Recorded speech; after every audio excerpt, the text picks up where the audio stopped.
What we see are two of the largest demographic groups in the history of the United States working their way through the housing market, both at about 75 to 80 million.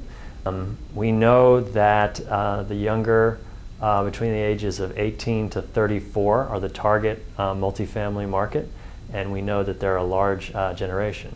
We also know that there are household structural changes that have taken place over the last 40 to 50 years or so. If you look at 1970, over 40% of households were married couples with children.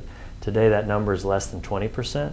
And today over half of the households are something other than married with children or married without children. So we also know that two factors with regard to housing decisions are marriage and children.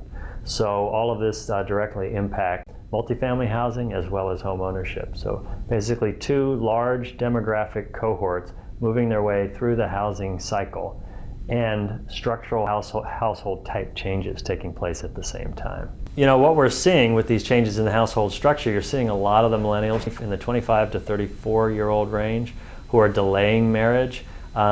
This means in most cases a longer period of time where they are renting.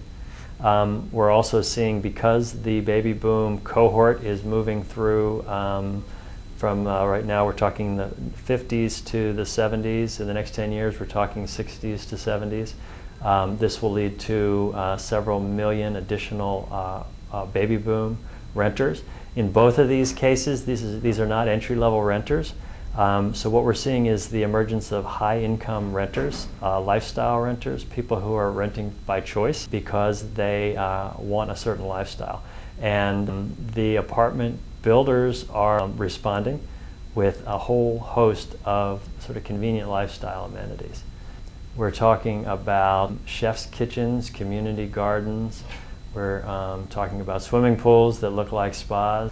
Laundry lockers where you drop your laundry and pick it up the next day and it's been done for you. So a lot of really high-end amenities in what some of the apartment owners and managers are calling an amenity war, just to keep up with their competition in certain markets. So what does it all mean for us moving forward? You know, I think this is a much different housing type than what we've seen in the past. I think a lot of us lived in apartments in college 20 years ago would be shocked at what the apartments look like today. I think we'll change the impression of a typical renter, which in the past has been sort of different than what it's becoming. I think you're looking at the possibility of some aging in place services being implemented in some of these properties where you have baby boomers who front end of which are in their 50s and others are in the 60s moving forward as they move into the 70s.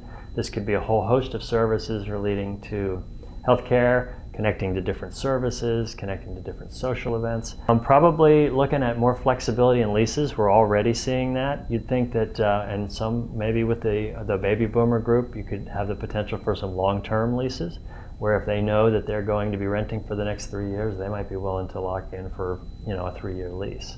We're seeing a lot of changes with regard to the actual format of an apartment in terms of Airbnb has come in, and a lot of our residents are renting out their apartments. It's making the apartment industry think, well, is there another model in here maybe where you can rent for a month, you can rent for 6 months, you can rent for a year, you could rent for a night, and maybe we're talking some furnished units like corporate housing.